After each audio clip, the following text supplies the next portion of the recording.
All right, brothers and sisters, let's get right to it. The Christians love quoting Romans 10:4. For Christ is the end of the law for righteousness to everyone that believeth. And that's all they want you to know. Romans 10:1. Brethren, my heart's desire and prayer to God for Israel is that they might be saved. For I bear them, now that they might be saved. I'm going to put nothing on that. For I bear them record that they have a zeal of God, but not according to knowledge. So they have a zeal of God, but not according to knowledge. Okay. What is knowledge? Romans 2:20. An instructor of the foolish, a teacher of babes. This is Paul writing, which has the form of knowledge, and of the truth in the law. So the knowledge of God is in the law. But the Pharisee, they had a zeal, but not according to the knowledge that is in the law. Wait a minute now. Boy. Just a minute. Malachi. Where does knowledge come from? Malachi chapter 2, verse 7. For the priest's lips should keep knowledge, and they should seek the law at his mouth. Why is knowledge and the law together all the time? Preachers on Sunday morning, they're not going to put the bacon sandwich down for you for this. Knowledge comes from the law. So let's Psalms 119, verse 66. Teach me good judgment and knowledge, for I have believed in thy commandments. See, knowledge is in the law. But let's go back to Philippians chapter 3. Let's talk about this zeal. Because remember, Paul said he had a zeal, but not according to knowledge. The book of Philippians 3:5. Circumcised the 8th day of the stock of Israel, of the tribe of Benjamin. A Hebrew of the Hebrews, as touching the law of Pharisee. There you go. He was a Pharisee. Now, as a Pharisee, let's read verse 6, concerning zeal. Persecuting the church, hurting the church, touching the righteousness which is in the law, blameless. Paul's zeal was in persecuting the church?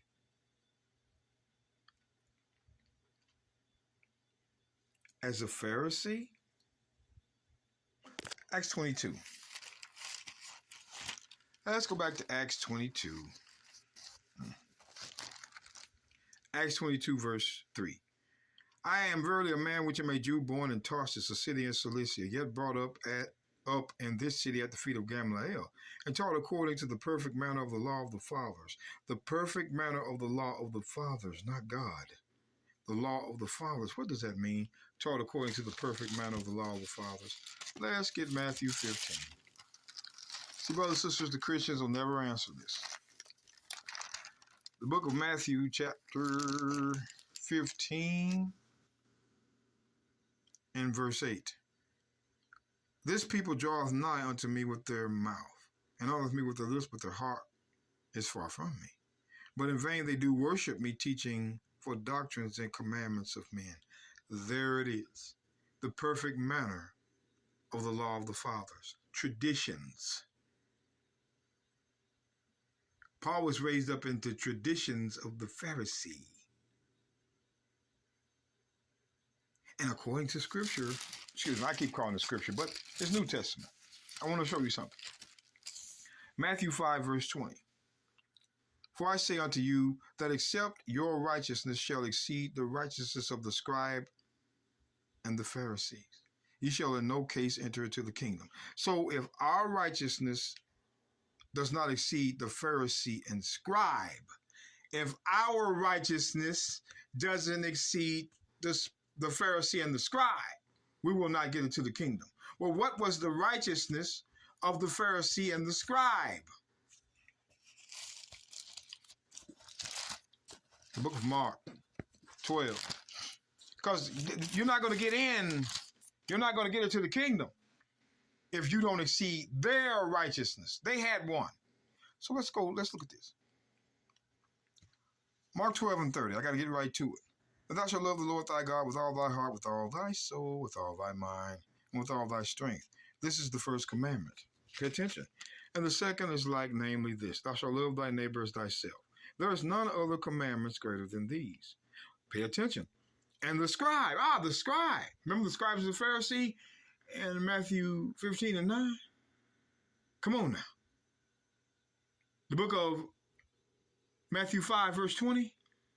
Scribes and the Pharisee, pay attention. Verse 32. And the scribe said unto him, Well, Master, thou hast said the truth. For there is one God, and there is none other but he.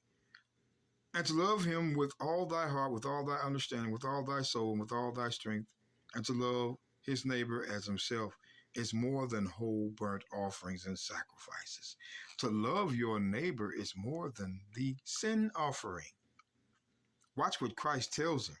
And when the Messiah saw that he answered discreetly, he said unto him, Thou art not far from the kingdom. That shows you the righteousness of the Pharisee. Offerings. See, if you went by their righteousness, you're not going to get into the kingdom. But this man said that to love your neighbor is more than the sacrifice, which the Pharisee did. And he said, You're not far.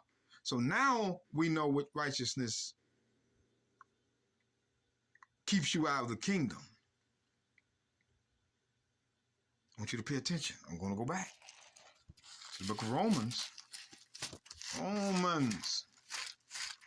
Romans chapter 10.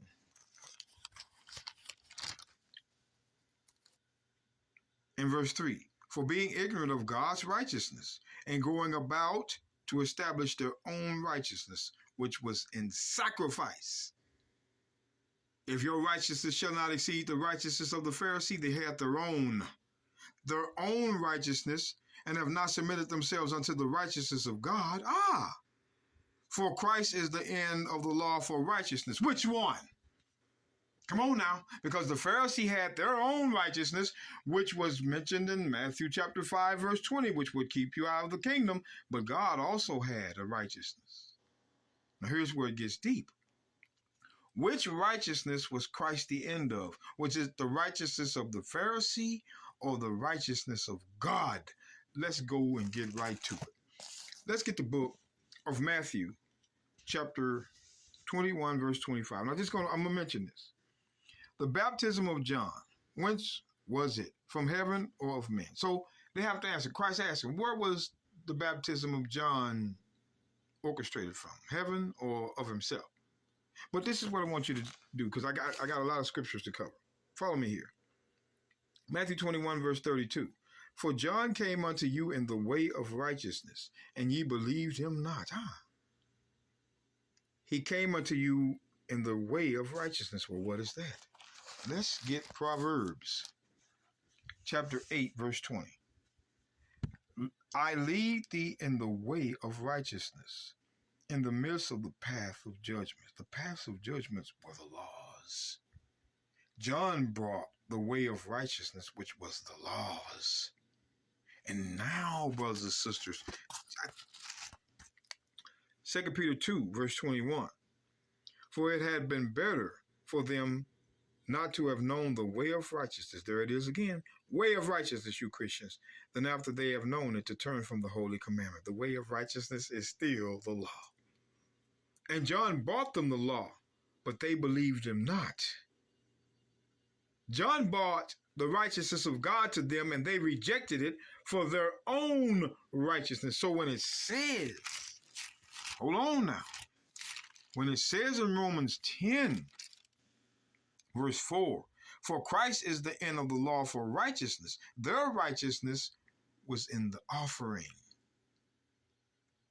To heck with their neighbor. To everyone that believeth. Because when John brought them the way of righteousness, which was God's law, they didn't believe. They were sinners.